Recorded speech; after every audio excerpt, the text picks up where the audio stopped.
Good morning, guys. How are you this morning, guys? I was kuti vale yakapera zvinabasa isitinongofika patada vale iyoyo handiti ndauya kuti ndizokupai madirections ekuenda kwamadzibaba.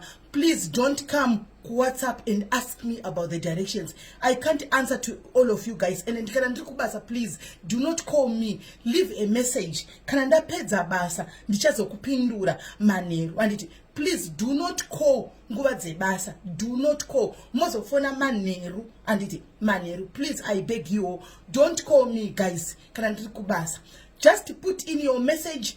Ichazopindurwa paichapindurwa ipapo handiti. So ndaona kuti mamessage yavana vari kuseri madirections akawandisa. I can't answer to all of them handiti. Saka ndatirega ini ngoita video ino iyi handitika mose mubve mangodini mangobatira pavidhio iyoyi mubva manzwa madirections handiti. So kana mukasvika muzvishavani handitika masvika ndimuyu makwira bhazi renyu mapinda muzvishavani handiti. Masvika muzvishavani motora bhazi rinoita kunge muri kuenda kugweru, kombi oro bhazi inoita kunge iri kuenda kugweru. Handi muri kunzwa kunge makananga kugweru kweduko.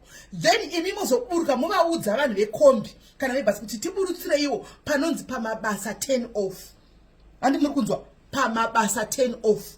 Moburutsigwa pamabasa 10 off paya ndopo maburuka. Motaura kuti tinokumbura kubvunza panonzi pava mirai ndinyatsvotsvaga zita ndisanyatsokurasika. Panonzi pava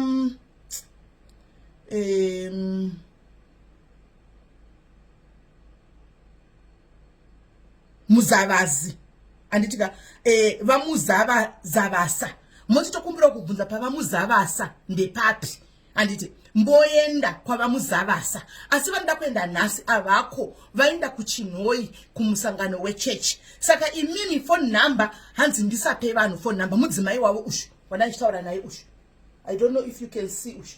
Mudzimai wavo ushu wandandichitaura naye ushu. Mudzimai wavo ushu handiti. Saka hanzi zvephone number ise no vanoda kuuya avashande nefoni avade zvefoni. Saka mokwira mabasa 10 off mobvunza kwavamuzavasa kuti ndepapi. Moenda pavamuzavasa ipapo handika mosvikotaura kana masvika kuti tisu tiri kubvawo kune gurupu remwana wamakabatsira uya akauya achirwara vanobva kwaSIS MELLY handitika mosvika mobatsigwa ipapo. Please musavapa anything. Ndanzi ndigare ndakuudzai, don't offer them anything kuti ndoda kukupa iwo chakati ndoda kukupa chaka avadi handika. Ndatogara ndatoudzwa kuti ndikuudzei, don't offer them anything. Just go there mobatsigwa zvamabatsigwa handitika. Don't offer them money, phone or anything. Kana wangoenda kuti maybe uri kunosvika unogara madays kana kuti kuda kumbo chaunogona kuita maybe wese munhu chingotenga chikafu wenda kubatswa kana zvigrosari zvako handika chete handika. Mova nezuva rakanaka vasikana. Please do not call handika.